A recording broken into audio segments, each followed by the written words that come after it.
तो जैसे मैंने आपको बताया, पौलुस इफिसियों की पत्रिका के पहले अध्याय में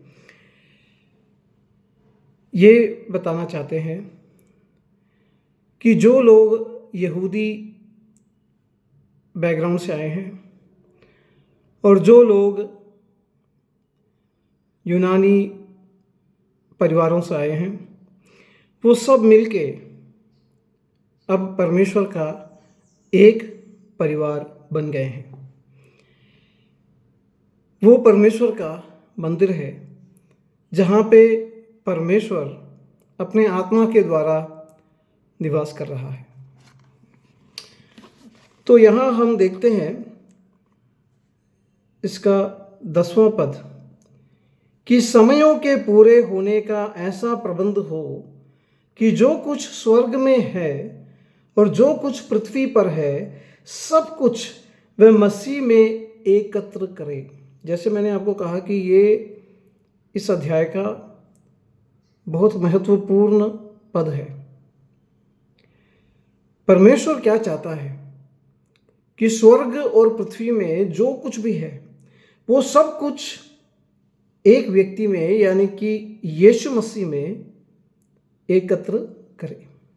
ये परमेश्वर का हित है और उस हित के अनुसार पौलुस ये कहता है, उसी में जिसमें हम भी उसी की मनसा से जो अपनी इच्छा के मत के अनुसार सब कुछ करता है, पहले से ठहराए जाकर मीरास बने कि हम जिन्होंने पहले से मसीह पर आशा रखी थी उसकी महिमा की स्तुति के कारण हो। अब पौलुस ये कह रहे हैं कि यहूदी लोग जो हैं, हम जो पद पौलुस अपने लिए यूज़ कर रहा है वो यहूदी परिवारों में से जिन्होंने यीशु मसीह को कबूल किया उनके बारे में वो कह रहा है। तो उनके बारे में वो ये कह रहा है कि हम जो पहले से ठहराए हुए थे, पहले से ठहराए हुए थे, कब से? जब परमेश्वर ने इब्राहिम को बुलाया तब से। जब परमेश्वर ने इब्राहिम को बुलाया तो परमेश्वर ने इब्राहिम को कहा कि मैं तुझे अनुग्रह दूंगा। अब अनुग्रह का मतलब क्या है? हम जानते हैं कि जब मनुष्य उस गार्डन में था परमेश्वर के साथ, उस समय उसके ऊपर अनुग्रह था, परमेश्वर की आशीष उसके ऊपर थी और परमेश्वर उसके साथ था। वो सदा जीवित रहता। उसको परमेश्वर ने एक काम सौंपा था कि जो परमेश्वर की सृष्टि है उसको प्रेम से उसकी देखभाल करे। अब परमेश्वर ने जब उस गार्डन में मनुष्य को रखा था तो परमेश्वर ने उसको कहा कि जैसे मैंने तुम्हें अपने स्वरूप में बनाया है, जीवन का स्वरूप है, आत्मा का स्वरूप है, प्रेम का स्वरूप है। परमेश्वर इक्वल टू प्रेम, लव। जैसे मैंने तुम्हें जीवन के, आत्मा के, प्रेम के स्वरूप में बनाया है, उसी प्रकार तुम जो है इस पूरी सृष्टि का प्रेम से देखभाल करो और सदा जीवित रहो। वो अनुग्रह परमेश्वर का इंसान के ऊपर था और कहा कि तुम्हारे जैसे, तुम मेरे स्वरूप में बने हो, प्रेम के स्वरूप में बने हो, वैसे ही प्रेम के स्वरूप में और भी मनुष्यों की रचना करो और मनुष्यों से इस सारे संसार को, इस सारी धरती को भर दो। अब उनको सिर्फ एक ही दौत्य परमेश्वर ने दिया था। वो क्या था कि परमेश्वर की जो इमेज में परमेश्वर ने उनको बनाया था, स्वरूप में, जिस स्वरूप में परमेश्वर ने उनको बनाया था, उस स्वरूप के अनुसार वो जिए।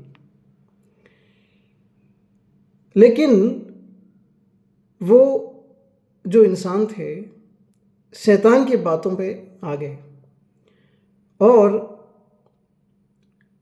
शैतान ने जैसा कहा उन्होंने वैसा किया। परमेश्वर की बात को टाल के शैतान की बात को ज़्यादा बड़ा समझा। तो परमेश्वर ने उनको क्या कहा था कि तुम सबकी देखभाल करो। परमेश्वर ने कभी ये नहीं कहा था कि तुमको मेरे जैसे बनना है, ये जो ज्ञान का वृक्ष है उससे तुम खाओ और तुम मेरे जैसे बनो, क्योंकि परमेश्वर ने तो उन्हें पहले से ही उसके जैसा बनाया था। तो ये ज्ञान का वृक्ष जो है उसमें से खाने से इनको क्या मिलता? परमेश्वर ने कहा कि अगर तुम उसमें से खाओगे तो तुमको मौत मिलेगी, यानी कि तुम्हारी जो आगे की पीढ़ियां हैं उसमें मौत आएगी और तुम भी मरोगे। अगर तुम मेरी प्रेजेंस में रहोगे, मेरे आशीर्वाद में रहोगे, मेरे आशीष में रहोगे, मेरे साथ रहोगे,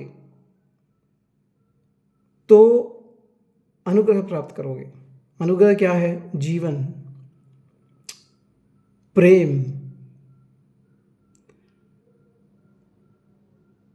परमेश्वर का साथ, ये हमेशा तुम्हारे साथ रहेगा।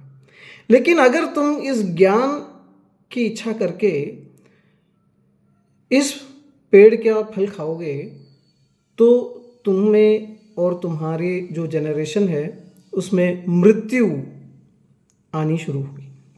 तब तक मनुष्यों में मृत्यु नहीं थी। अब मनुष्य शैतान की बात में आ गया। शैतान ने कहा कि अगर तुम ये फल खाओगे तो तुम परमेश्वर के जैसे बन जाओगे। ये ऑफर कौन ही चाहेगा? अब किस बात में मनुष्य परमेश्वर के जैसा नहीं था? केवल अधिकार में मनुष्य परमेश्वर के जैसा नहीं था, बाकी हर चीज में परमेश्वर प्रेम का स्वरूप है, मनुष्य प्रेम का स्वरूप है। परमेश्वर जीवन है, मनुष्य भी जीवन है, वो जिंदा है। परमेश्वर आत्मा है, मनुष्य भी आत्मा के स्वरूप में ही है और उसका शरीर भी है। अब परमेश्वर ने अपने स्वरूप में उसको बनाया था।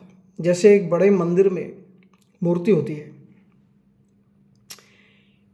वो मूर्ति जो है वो उस देवता का प्रतीक है, इसलिए उसको हम प्रतिमा कहते हैं।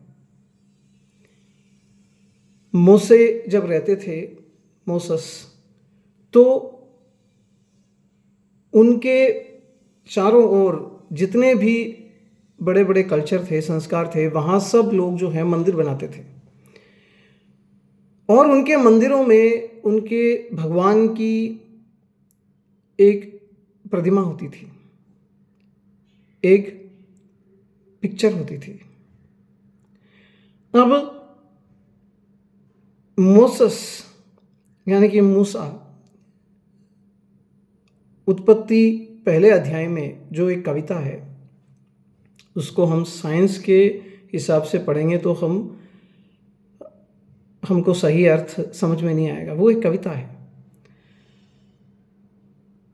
तो उस कविता में मोसेस ये कह रहे हैं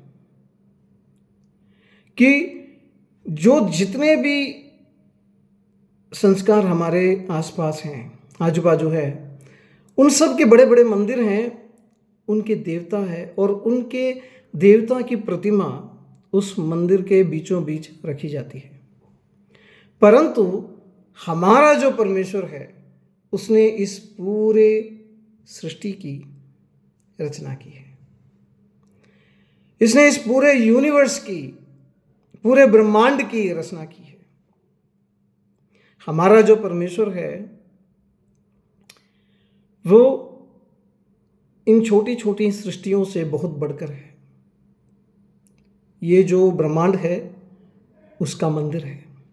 तो ब्रह्मांड को उत्पत्ति पहले अध्याय में एक मंदिर के रूप में दिखाया गया है और उस मंदिर के अंदर की प्रतिमा जो उसके बनाने वाले परमेश्वर को सलाम करती है, जो उसके बनाने वाले परमेश्वर के स्वरूप को दिखाती है, वो प्रतिमा कौन है? वो जीवित इंसान है, कोई मरा हुआ पुतला नहीं है वहां पे,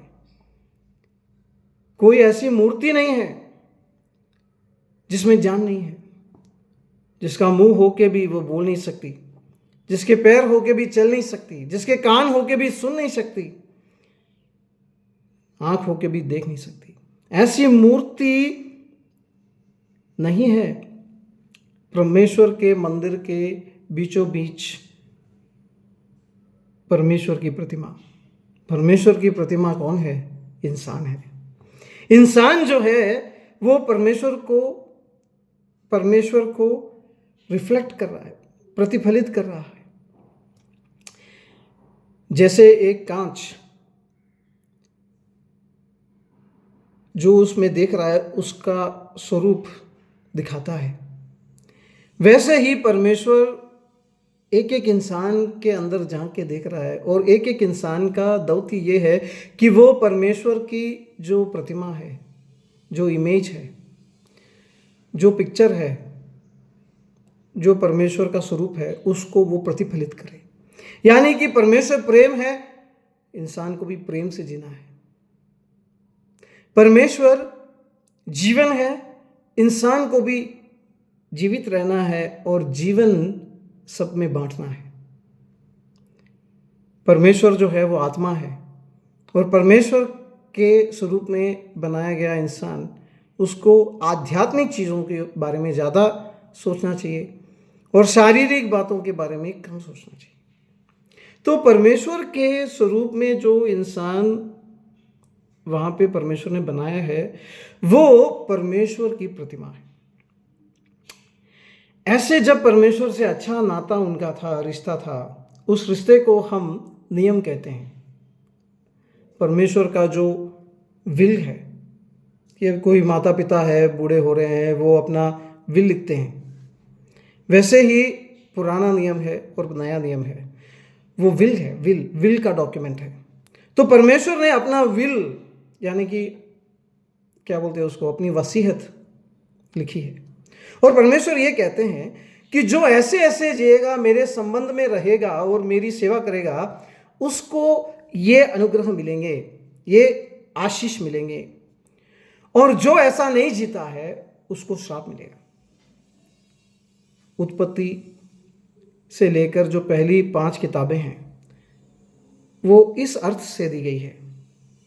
उसमें कई लोग ये सोचते हैं कि वो सिर्फ एक लीगल डॉक्यूमेंट है, लॉ है।